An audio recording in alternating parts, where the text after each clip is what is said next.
네, 글로벌 외신센터입니다. 간밤에도 다양한 이슈들이 나왔는데요. 미국 증시가 반등에 성공한 가운데 외신들은 어떠한 이슈에 집중을 했는지 첫 번째 기사 내용부터 함께 살펴보겠습니다. 파이낸셜 타임즈 보도 내용입니다. US prepared to take additional actions if warranted for bank deposits.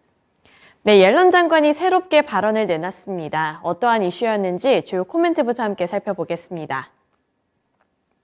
제니 옐런 재무장관이 하원에서 필요시 예금자 보호 조치를 고려하겠다고 밝혔습니다. 옐런 장관은 은행 전염 사태를 막기 위해 신속하게 취해야 하는 장치들을 사용했고 이러한 장치는 필요하다면 다시 쓸 준비가 되어 있다고 밝혔는데요.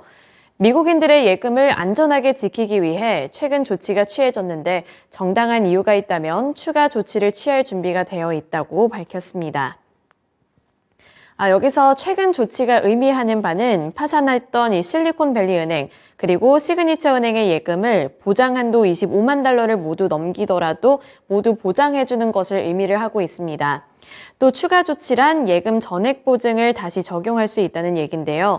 전날 상원 청문회에서는 이 예금 전액 보증을 제공하지 않는 방안을 고려 중이라고 밝히면서 은행주들을 향한 투자 심리가 다시 위축되는 모습이 연출이 됐지만 하루 만에 하원에서는 다시 한번 이러한 조치가 필요하다면 고려해 볼 수도 있다는 제니 옐런 장관의 발언이 다시 한번 나왔다는 점에 시장은 주목하고 있습니다.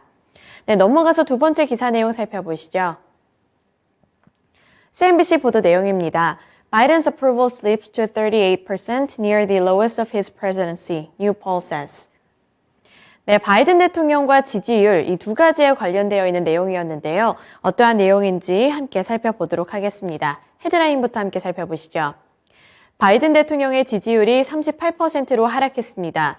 최근 은행 파산 사태와 같은 위기 확산으로 인한 것으로 경제와 외교 정책에 대한 불만이 반영된 결과라는 평가가 나오고 있는데요.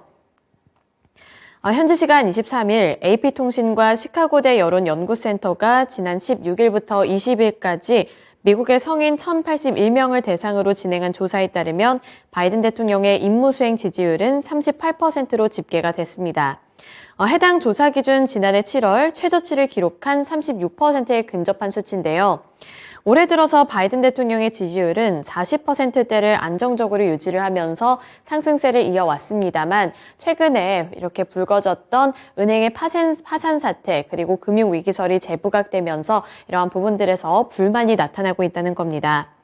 특히 응답자의 31%만이 바이든 대통령의 경제정책을 지지한다고 밝히면서 인플레이션의 금융위기까지 겹친 경제 문제가 극복해야 할 핵심 과제라고 밝히기도 했는데요.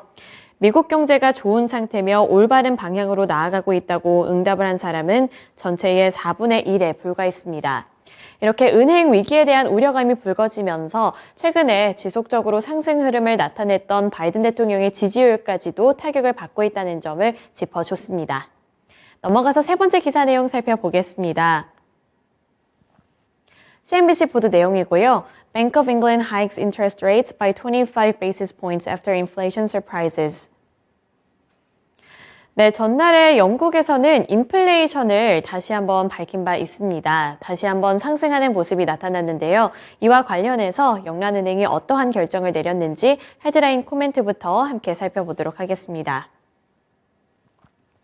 MPC는 2월 통화정책 보고서에서 예상했던 것보다 세계 성장이 더 강할 것으로 예상되는 가운데 변동성이 큰 식품과 에너지 가격을 제외한 핵심 소비자 물가 상승률은 여전할 것으로 전망했습니다. 또 GDP는 여전히 연초에 대체로 제자리 걸음을 했을 가능성이 있지만 2분기에는 2월 보고서에서 예상했던 0.4% 감소와 비교했을 때 소폭 증가할 것으로 전망된다고 보고서는 밝혔습니다.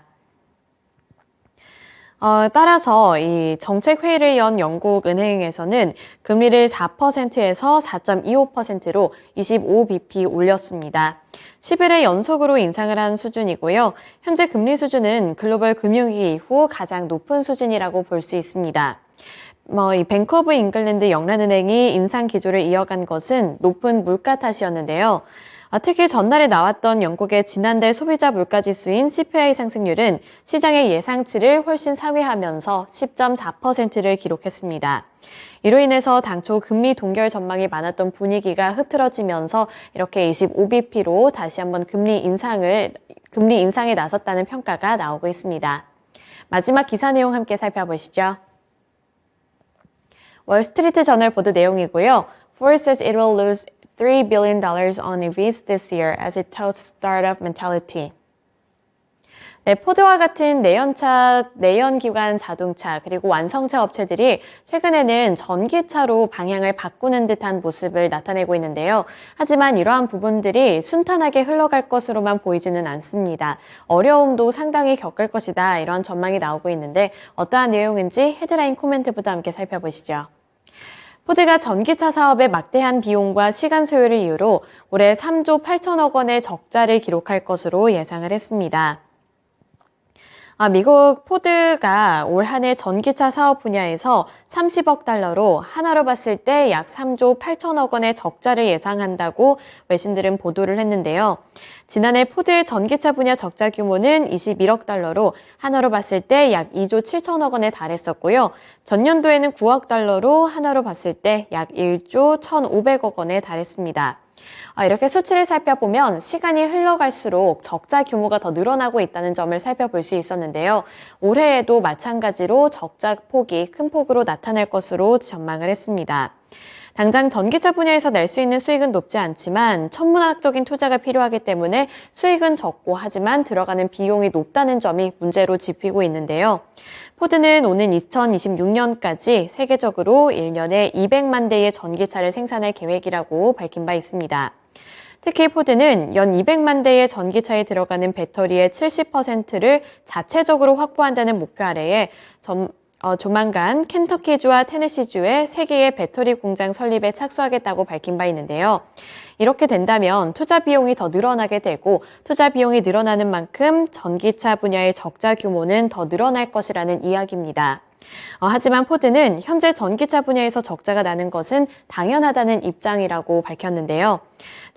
존 롤러 포드 CFO는 스타트업은 생산 능력과 기술, 시장 점유율을 늘리기 위해 투자하는 과정에서 적자가 나기 마련이라며 이러한 부분들에서 너무 크게 걱정할 필요는 없다고 안심시키기도 했습니다. 특히 포드는 전기차가 아닌 내연기관 자동차 분야에서는 올해 90에서 110억 달러의 수익이 예상된다고 강조했는데요. 이 전기차 분야에 대한 전략적 투자를 감당할 자원은 충분하다는 의미로 해석이 되고 있습니다. 또 포드는 2026년을 기점으로 전기차 분야에서 수익을 낼 것으로 본다고 밝혔는데요. 스타트업으로 여겨지고 있는 이 전기차 사업이 투자 규모가 늘어나면서 적자를 기록하는 것은 당연한 일이고 시간이 지나면 지날수록 수익으로 전환이 될 것이라는 점을 짚어줬습니다. 2026년부터는 전기차 분야에서 조금씩 수익이 날 것이라는 점은 긍정적으로 평가를 한 만큼 이 포드를 향한 관심도가 높아지고 있다는 부분까지 체크해 볼 수 있었습니다. 네, 이렇게 4가지 기사 내용 함께 살펴봤고요. 지금까지 글로벌 외신센터였습니다.